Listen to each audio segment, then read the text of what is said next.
All right, so they find this conclave. That's Gale, Salvor, and Harry find this conclave of special people who seem to be able to do telepathy across the galaxy. Let's meet them. What brings you to our world? An instinct. It's almost like someone's calling to us. Can you hear that? You mean a voice, my voice. You two heard it because you're like us. You have all your senses. We're a refuge, and you heard our welcome message. Some people call it mentalics, but I prefer sighted. So, mentalics is the word for these special people. We'll call them Jedi. Okay. They also like to use the word, what did they say, seer? Sighted. Sighted. Yeah, I also like the term X-Men. X-Men. Yeah, so okay, that's a good question. So all of these people here, do they all have the same telepathy power? Or do they each have their own individual, like you got fireballs, you got ice, you Wolverine, like, or is it all the same?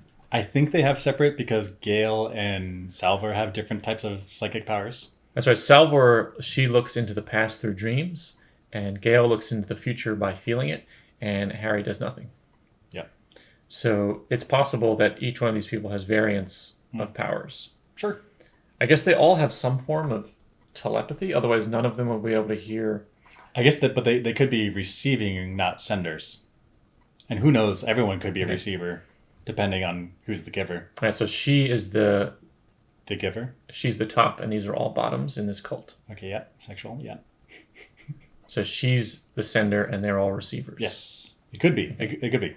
And then Salvor and Gale are also receivers. So yeah, so it's unclear. There could be time stuff, there could be space stuff, there could be telepathy stuff. I wonder if there's going to be any like telekinesis stuff. Sure. Super healing. Yeah. Via brain power. Could be.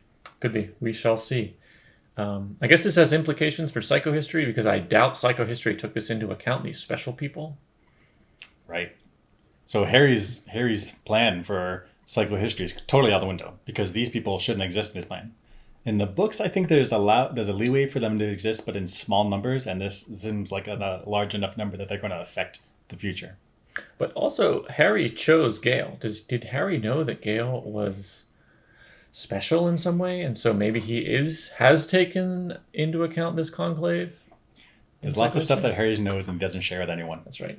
So some of the stuff he says may just be maybe lies or twists and turns in his words so that psychohistory can continue to go forward. And it's all taken into account. Mm-hmm. I doubt it, but possible. He has this what is the device called? The Ex Machina, where he can do what he needs to make the story plot. Whatever, make it happen. Yeah, his psychohistory.